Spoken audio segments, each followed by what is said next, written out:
Hello dear students, welcome to civilian classes. Previous lecture में हमने moment of force के बारे में पढ़ा था। आज उसी टॉपिक को हम लोग आगे पढ़ेंगे, ठीक है ना। आज हम लोग बात करते हैं वेरिग्नन थ्योरम, या उसको क्या बोला जाता है, लॉ ऑफ मोमेंट, है ना। देखिए इसका क्या स्टेटमेंट है, इन्होंने क्या बोला। वेरिग्नन थ्योरम आपका कहता है कि it state that the sum of the moments about a point of a system of concurrent forces is the same as the moment of resultant of all these forces about the same point, है ना।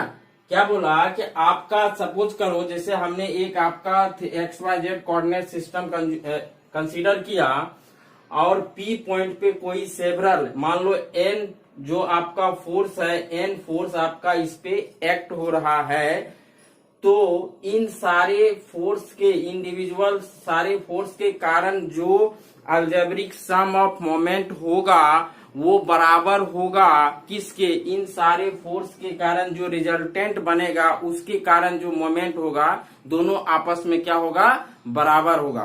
कहने का ये मतलब है कि जैसे मान लो ये आपका P पॉइंट पे N फोर्स एक्ट हो रहा है, अब इस P पॉइंट को हम क्या करते हैं, इस O पॉइंट से मिला देते हैं, है ना। तो O पॉइंट से जैसे यहाँ पे देखो मिला दिए, है ना, ये A और इसको हम लोग बोलते हैं P पॉइंट का पोजीशन वेक्टर, है ना। तो यदि हम लोग मोमेंट निकालिए, मोमेंट अबाउट O पॉइंट, तो आप इंडिविजुअल सारे फोर्स का यदि मोमेंट निकालोगे तो क्या हो जाएगा, R1 cross F1 plus R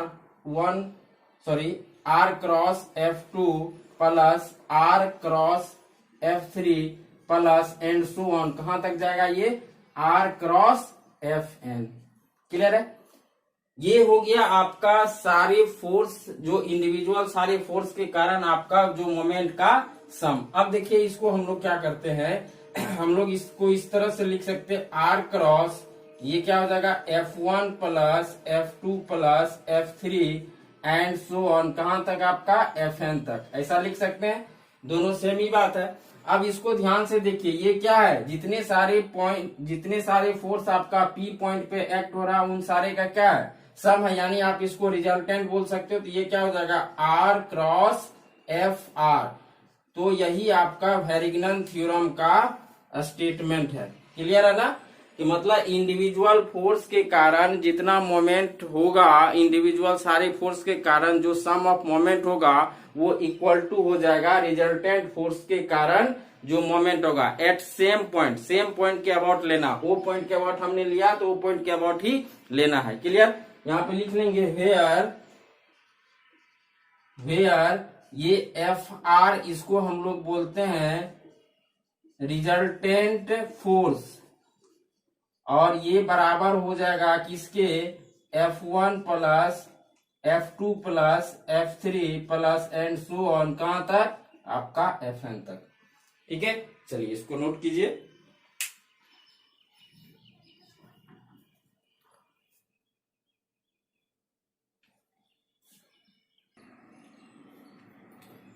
चलिए, तो हमने वेरिग्नन थ्योरम के बारे में जाना, उसका क्या स्टेटमेंट है। अब हम लोग बात करते हैं कपल। देखो कपल क्या होता है, कपल का हिंदी होता है बल युग्म, है ना।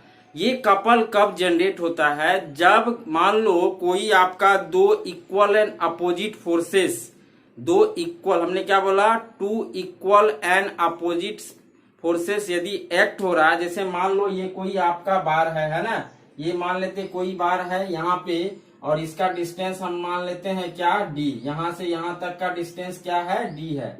हमने क्या बोला, two equal and opposite forces, मान लो एक इस डायरेक्शन में आपका P और एक इसके डाउनवर्ड डायरेक्शन में आपका क्या लग रहा है, P। एक दूसरा फिगर ऐसा भी हो सकता है, सेम मान लो एक आपका इधर से लग रहा है आपका क्या, P, और यहाँ पे आपका लग रहा है P। क्लियर है ना। और डिस्टेंस यहाँ भी हमने क्या लिया, d लिया।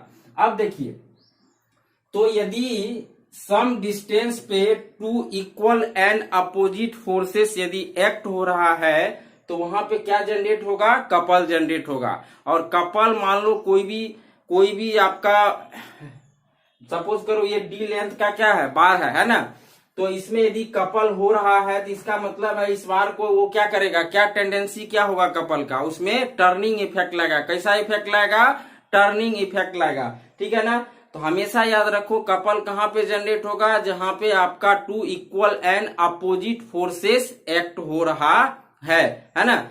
तो आप देख सकते हो यहाँ पे देखिए P आपका इक्वल एंड अपोजिट का कहने का मतलब है उसका सेंस अपोजिट होना चाहिए लेकिन मैग्नीट्यूड सेम होना चाहिए। दोनों फोर्स का मैग्नीट्यूड क्या है और यहाँ पे भी आपका क्या है, ठीक है। तो यहाँ पे आपका क्या होगा, कपल जनरेट होगा, है ना।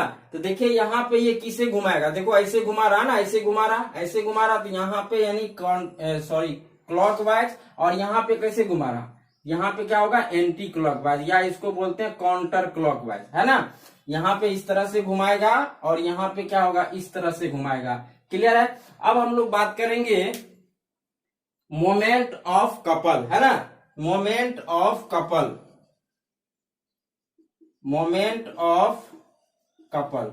देखो सिंपली मोमेंट आपने क्या सीखा, मोमेंट होता क्या है भाई, फोर्स इंटू परपेंडिकुलर डिस्टेंस। यहाँ पे फोर्स क्या लग रहा, P लग रहा है ना। तो यदि हम लोग मोमेंट ऑफ कपल की बात करें तो ये क्या हो जाएगा, P इंटू डी। क्लियर है ना, यानी फोर्स इंटू क्या हो जाएगा, परपेंडिकुलर, या आप इसको ऐसे लिख सकते हो डिस्टेंस बिटवीन टू फोर्सेस, है ना।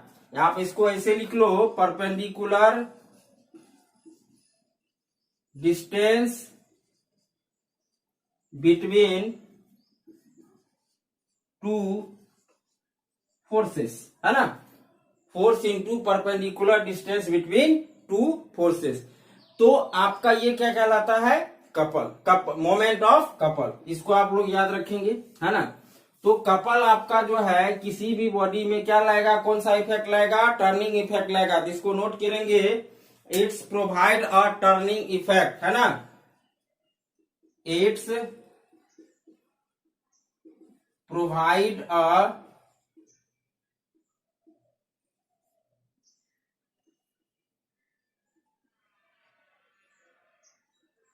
टर्निंग इफेक्ट, है ना। कैसा इफेक्ट लाएगा, turning effect, turning effect.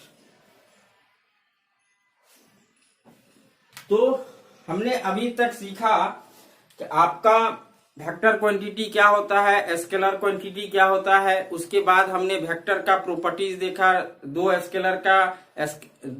Vector का स्केलर प्रोडक्ट कैसे निकालते हैं, वेक्टर प्रोडक्ट कैसे निकालते हैं। उसके बाद हमने रेजोल्यूशन ऑफ वेक्टर या रेजोल्यूशन ऑफ फोर्स देखा, और आपका मोमेंट हमने देखा कि मोमेंट हम लोग कैसे उसका किस तरह से हम लोग मोमेंट को फाइंड आउट करते हैं। वेक्टर यदि मोमेंट पूछा जाएगा तो कैसे हम लोग फाइंड आउट करेंगे। और हमने जाना आज कपल के बारे में, ठीक है ना। अब चलिए इससे रिलेटेड कुछ न्यूमेरिकल हम लोग करते हैं, ठीक है। चलिए तो हम लोग स्टार्ट करते हैं न्यूमेरिकल।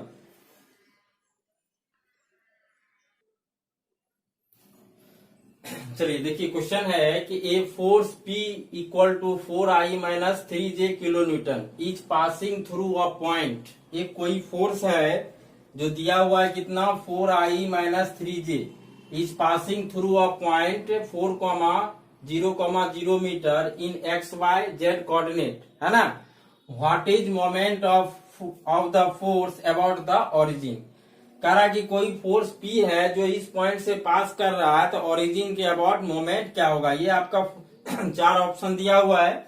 तो देखिए हमने क्या बताया था कि मोमेंट होता क्या है जी, R क्रॉस F होता है ना। मोमेंट का हमने यहाँ पे आपको क्या क्या दिया हुआ, गिवन क्या दिया हुआ आपका, P फोर्स दिया हुआ, कितना दिया हुआ, 4I माइनस 3J दिया हुआ ना। अब ये कोऑर्डिनेट सिस्टम है, देखो आपका X Y और Z कोई पॉइंट है ना आपका 4,0,0 है ना। इसके अलॉन्ग यदि हम लोग बात करेंगे तो 4I, बाकी तो सब 0 है ना। तो वो पॉइंट के अबाउट आपका पोजीशन वेक्टर क्या होगा, 4I, यानी हम लोग इसको R क्या हो जाएगा आपका 4I होगा ना। अब आपको मोमेंट निकालना, इस फोर्स का मोमेंट निकालना है किसके अबाउट, वो पॉइंट के अबाउट।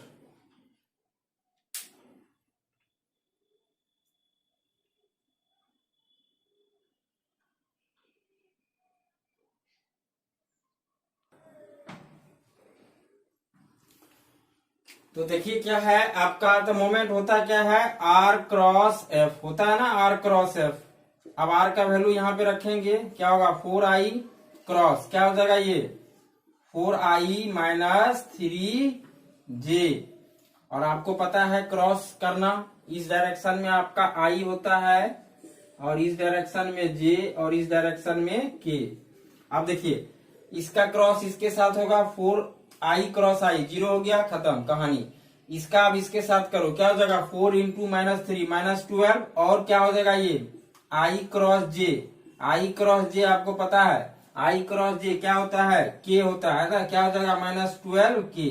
देखिए तो आपका कौन सा आंसर होगा, answer C is correct answer, है ना। इस तरह का क्वेश्चन आपके बीसीसी लेटरल एंट्री में बहुत सारे पूछे जाते हैं, ठीक है ना। और हम लोग क्वेश्चन प्रैक्टिस करेंगे।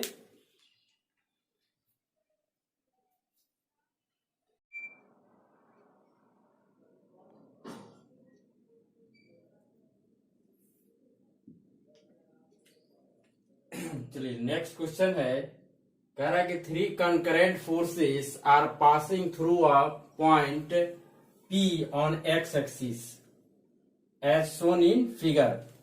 What is the moment of these forces about the origin O, है ना।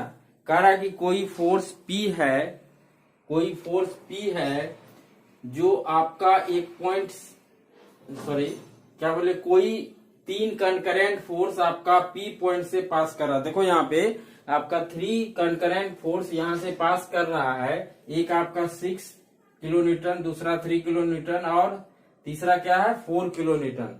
तो कह रहा है इन तीनों फोर्स के कारण O पॉइंट के अबाउट मोमेंट क्या होगा। क्लियर है ना। तो हमने आपको बताया था जब भी आपका सेवरल फोर्स दिया रहे तो सबसे आसान तरीका होता है आप सारे फोर्स को रिजॉल्व कर दो, ठीक है ना, एक्स एंड वाई डायरेक्शन में। तो देखिए यहाँ पे एक तो डाउनवर्ड डायरेक्शन में है 4 किलो न्यूटन, इसको रिजॉल्व करने की कोई जरूरत नहीं है। दूसरा आपका देखिए 6 किलो न्यूटन है, इसका एक कंपोनेंट इधर होगा, है ना। एंगल कितना बना रहा है 30, तो क्या हो जाएगा 6 cos 30, है ना। और इस डायरेक्शन में देखिए कंपोनेंट क्या होगा 6 sin 30 डिग्री। क्लियर है ना। ये फोर्स रिजॉल्व हो गया। अब इसका देखिए एक कंपोनेंट इधर आएगा, दूसरा कंपोनेंट इधर जाएगा, तो इधर वाला कंपोनेंट क्या हो जाएगा 3 cos 30, है ना। बताए थे ना जिस लाइन से एंगल बना रहा है उस लाइन के अलोंग आपका कंपोनेंट क्या होता है cos थीटा होता है, और उसके परपेंडिकुलर लाइन का sin थीटा होता है। देखिए 30 इसके साथ बना रहा है तो क्या हो जाएगा 3 cos 30 और ये हो जाएगा 3 sin 30, ठीक है ना।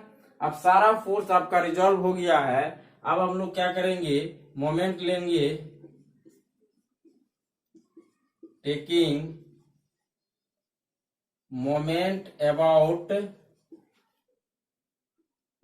ओरिजिन।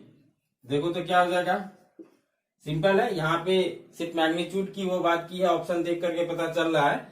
तो आप बताइए। चलिए हम बताए थे एंटी क्लॉकवाइज मोमेंट आपका पॉजिटिव और क्लॉकवाइज मोमेंट क्या होता है निगेटिव होता है।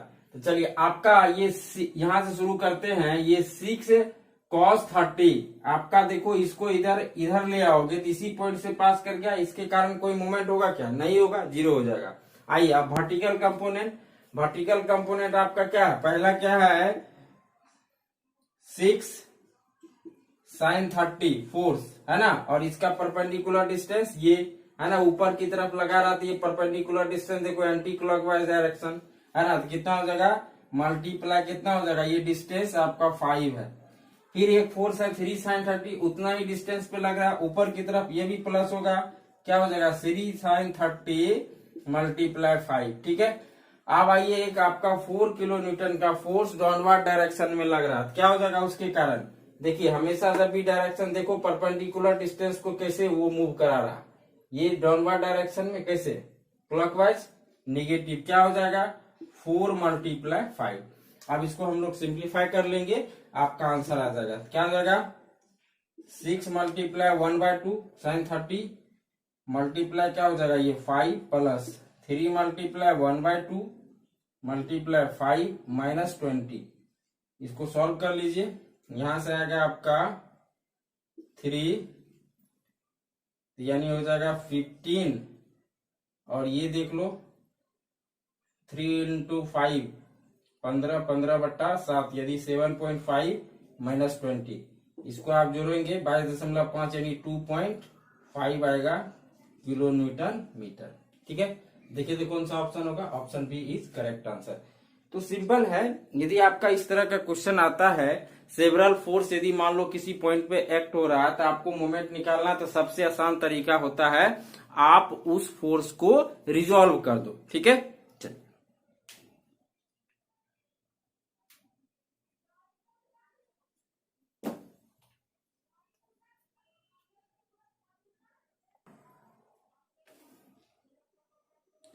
चलिए नेक्स्ट क्वेश्चन है, कह रहा है 2 forces plus P and minus P, है ना, acts along 2 edge of a cube of side a, what is moment of the couple. हमने बताया था moment of the couple, couple कब जनरेट होगा, जब 2 equal and opposite force some distance पे act होगा, है ना। अब देखिए यहाँ पे कह रहा है कि कोई क्यूब है जिसका साइड लेंथ कितना दिया हुआ, ए दिया हुआ है ना, और एक प्लस पी दूसरा माइनस पी, आपका क्या लग रहा है फोर्स, मतलब एक डाउनवर्ड होगा तो एक क्या होगा, अपवर्ड फोर्स होगा। क्लियर है ना। तो कह रहा है कि इसके कारण आपको जो मोमेंट होगा वो निकालना, moment of the couple find out करना है, हमने बताया था।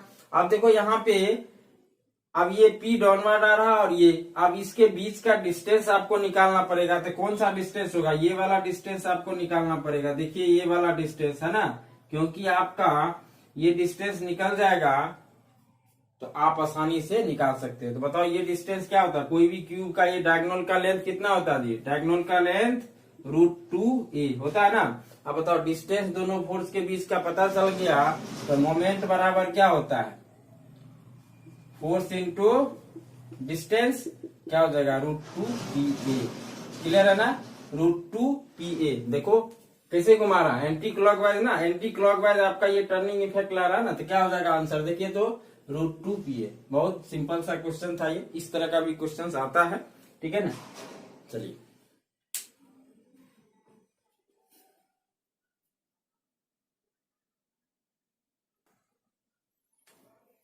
चलिए नेक्स्ट क्वेश्चन है, कह रहा है कि what is the unit vector, है ना, क्या पूछा, unit vector of the resultant of these following forces. ये दो फोर्स है आपका F1 F2, कह रहा है इसके रिजल्टेंट का हमको, रिजल्टेंट फोर्स जो होगा उसके डायरेक्शन में यूनिट वेक्टर क्या होगा, है ना। हमने बताया था यूनिट वेक्टर कैसे निकालना है। तो सबसे पहले इन दोनों फोर्स का रिजल्टेंट देखो, सिंपली हम लोग जब इसका रिजल्टेंट निकालेंगे, मान लेते हैं कि FR इसका क्या है, रिजल्टेंट है ना, तो क्या करेंगे F1 + F2, सिंपल, दोनों वेक्टर को हम लोग क्या कर देंगे, जोड़ देंगे।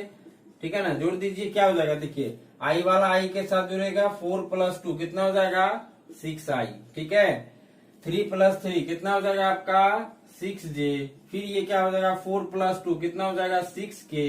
क्लियर है, ये तो वेक्टर निकल गया। अब इसका मॉडुलस निकाल लेंगे, मॉडुलस निकालेंगे, हम बताए थे क्या हो जाएगा 6 का स्क्वायर प्लस 6 का स्क्वायर प्लस 6 का स्क्वायर।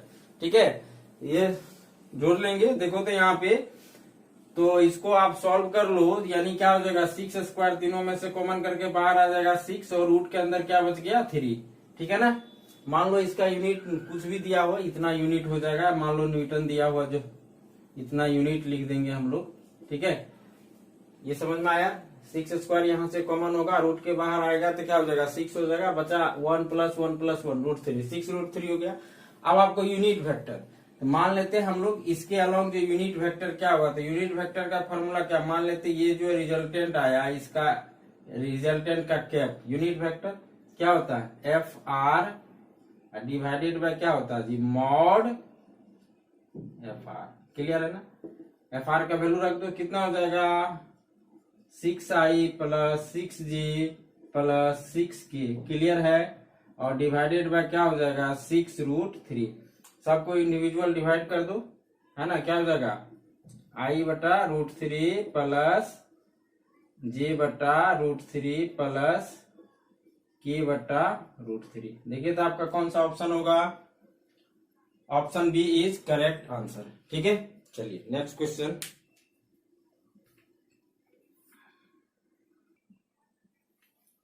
चलिए देखिए नेक्स्ट क्वेश्चन है, कह रहा है कि ए फोर्स F, कोई फोर्स दिया हुआ है 2i plus 5j minus 3k, है ना, is passing through the origin, origin से पास कर रहा है, पूछ रहा है what is the moment about point 1,0, है ना, मतलब ये फोर्स आपका दिया हुआ है जो ओरिजिन से पास कर रहा है और इस पॉइंट के अबाउट आपका क्या करना है, मोमेंट निकालना। तो हम देखिए यहाँ पे ऑप्शन देख करके मतलब क्या मोमेंट वेक्टर निकालना है। तो हम क्या बताए थे, कोई भी फोर्स का यदि आपका मोमेंट वेक्टर निकालना है तो आप क्या करो, ओरिजिन के अबाउट जिस पॉइंट से आपका किस पॉइंट के अबाउट निकालना है, इस पॉइंट के ना, तो इसका क्या कर लेंगे, पोजीशन वेक्टर ले लेंगे, है ना। देखिए आपका फोर्स कितना दिया हुआ है, F बराबर दिया हुआ है 2i plus 5j minus k, है ना। ओरिजिन के रिस्पेक्ट में आपका पोजीशन वेक्टर क्या होगा, देखिए क्या क्या दिया है कोऑर्डिनेट 1 1 1 0, क्या हो जाएगा ये i प्लस j, ये बात आई समझ में। कोई भी पॉइंट का हमने पोजीशन वेक्टर निकालना बताया था, है ना, जो कोऑर्डिनेट दिया हुआ है तो आपका क्या हो जाएगा i प्लस j। अब इसका यदि हम लोग मोमेंट वेक्टर लेंगे तो मोमेंट क्या होता है, r क्रॉस f होता है ना जी, r क्रॉस f, तो r क्रॉस f होगा। अब यहाँ पे हम लोग क्या करेंगे, r क्रॉस f, r का वैल्यू रखिए, क्या हो जाएगा, r का वैल्यू है i प्लस j, चलिए इसको डिटर्मिनेंट फॉर्म में देख लेते हैं, i j और ये आपका k, ठीक है ना, क्या होता 1 1, इसका कोई नहीं है, 0 हो जाएगा, f क्या हो जाएगा 2 5 माइनस 1। अब इसको रिजॉल्व कर लो, सॉल्व कर लो, देखो तो क्या हो जाएगा, i से एक्सपेंड करेंगे, डिटर्मिनेंट आप लोग को आता होगा।